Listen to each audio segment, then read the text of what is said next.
It's an ecosystem for buyers who have not explored India as a sourcing country. So the first trip of any seller who signs up, approximate cost of traveling from their airport back to their airport, the hotel stay in 5 stars, the B2B meetings with the sourcing agent members, 3 days of sightseeing excursion. That 7 day trip, which will cost you around $5,000 to $6,000 or pounds when you're coming from UK, you only pay $999 as a seller. Hello and welcome to Online Seller UK podcast. My name is Prabhat, founder at Online Seller UK, and we've been doing series of Amazon related podcasts, sourcing podcast. So today I've got Lokesh with me, and we've got a really interesting topic. It's called Hosted Buyers Program, and Lokesh will explain how that works. So Lokesh, welcome to our podcast. Thank you, Prabhat. Okay, excellent. Excellent. So I think it's good for Lokesh for you to introduce yourself and what sort of projects you're involved in, the company you are involved in, and we can take the conversation from there. So I represent a federation of business ambassadors, DBA, Federation of Buying Agents. We are the supply chain managers for overseas customers who are coming to India, looking at buying product from factories, private label, manufacturing from exporters. And pretty much it's difficult for them to manage the entire operation of buying from India while they're focusing on their sales in their own country. But a lot of money is at stake. There's a lot of risk is involved when you're ordering goods at factory. You want to make sure that there is somebody as your eyes and ears on the factories to make sure that you don't get into a loss. You don't get any bad product. You don't have any delay in the product. You don't have inflationary pricing or inconsistent pricing and a lot of other issues which are involved in your buying. You appoint a buying agent, which is it's your business ambassador in the country, managing one to multiple factories, making sure that you and your supply chain is completely risk-free, proactively working for festivals and obstacles and then quality issues, packaging and consolidation. Pretty much everything is managed by that Indian entity, which you hire on a percentage basis as your service consultant. So that is the business which I have been doing for the last 30 years. We opened an association of such sourcing consultants, which we call the Federation of Business Ambassadors. We were the thought leaders. One of my friends also, we thought that we should have something together. But we never had an association or a federation of sourcing agents. And that's how we formed it in 2018. We have been informally gathering since 2014. So we are now almost on the 10th year, officially on the 5th year. And we started inviting buyers to India at our cost. And that is called the Hosted Buyer Program, where we host the customers if they fall into a qualified category of the product range, which we are showcasing in the Hosted Buyer Program initiative. You can be a startup.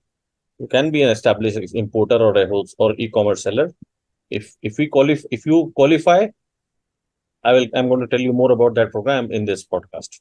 Yeah, excellent. So that was a question I was going to ask. You mentioned before the call about this. There's a fixed fee involved in that, and that covers the whole process of organizing the sourcing process and meetings and so on, which can be really tricky for anyone who is based in the US or UK to organize. So, yeah, talk to us. What sort of costs are involved on that, and then also the services involved on that as well, please. So the Federation of Business Ambassadors, FBA, works on 3G principles. The first G is the growth of the buying agency business, the sourcing consultant business. How do you grow your business? How do you even start a business to serve customers? Vendor management, your employee management, what kind of contract you should have with factories, what kind of contract you should have with your buyers, pretty much everything. How do you tackle taxes? How do you raise your invoices? There could be n number of issues building your company or managing the operations because you are dealing with two different entities. One is a supplier, is a producer, and one is a buyer, which is paying for the goods. And you have to manage both of them, making sure no challenges are there. So that first G is at the Federation, we have a lot of tools available for anybody who is a new buying agent, would like to work with us, or an established buying agent. Sometimes we need to create a lobby also that the exporter is not listening, they are not adhering to the norms.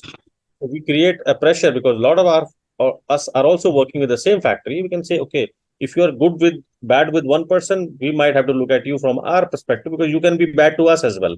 So the growth is first G.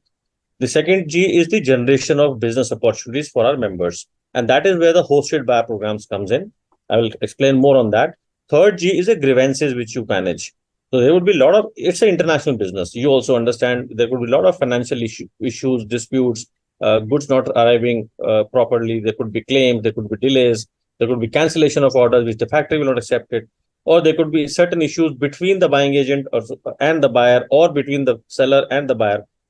Any of these kind of grievances, it could be an employee contract getting raw, and the company is now looking at having somebody legal. So we have a legal desk as well, where we have cargo claims, which are like transit damages to the goods managed by our lawyers in 76 plus countries, and a payment recovery from different entities across the world.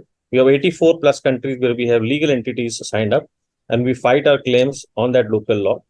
So the between the first and the last G, the in between is a generation of business opportunity, and that is where hosted buy program becomes very important. How do you generate business for your sourcing agent members?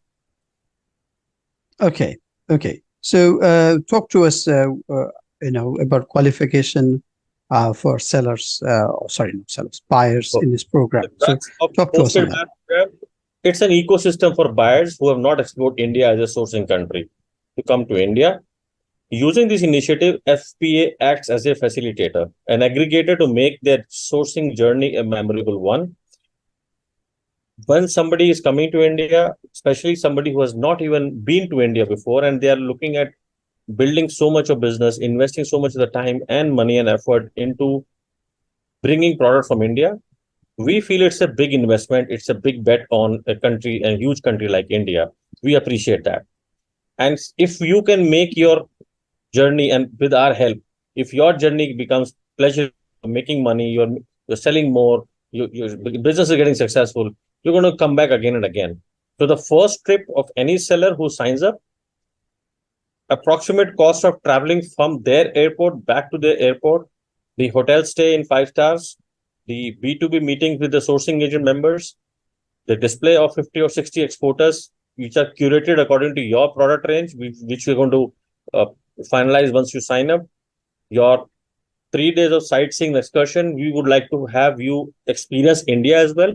That 7 day trip, which will cost you around $5,000 to $6,000 or pounds when you're coming from UK, you only pay $999 as a seller. The entire whole cost, which is the balance, is paid by the other stakeholders under the umbrella of the federation.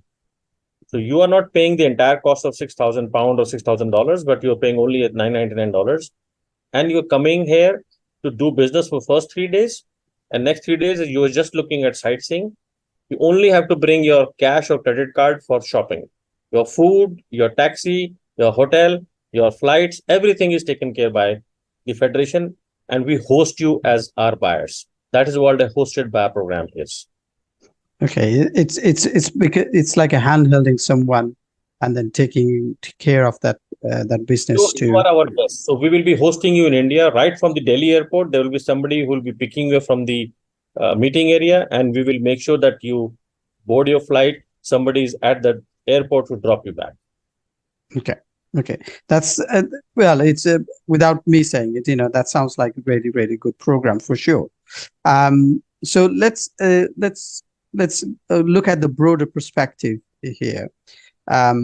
Traditionally, sourcing for various types of products has been, with various other countries. We hear, you mentioned Mexico is another country that's popping up. Vietnam is another. Taiwan is another. So every country, I'm sure they have got their own unique selling point in terms of products itself and categories and so on. So, talking to India about India here. So, what sort of category of products do you think is best for buyers to look into India? So that's a great question. India has its own strength. Every country, as you mentioned, has their own strength and weaknesses. The smart seller, or I would say the buyer for us, would work on the strength, would work on the strength of China to buy Chinese product, would work on the strength of Indian product, on how can I make money on selling an Indian product which has a demand, which customers am I selling to, and can I fit an Indian product? And it's a huge category. When you're talking about China or India or Vietnam, and you're talking about product, it can be a very wide variety of product into different segments.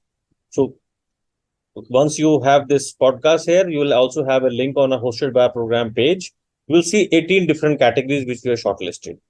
Okay. We might expand it later on, but right now we are focusing on these 18 because those are the 18 category of products where you need a lot of efforts into managing factories.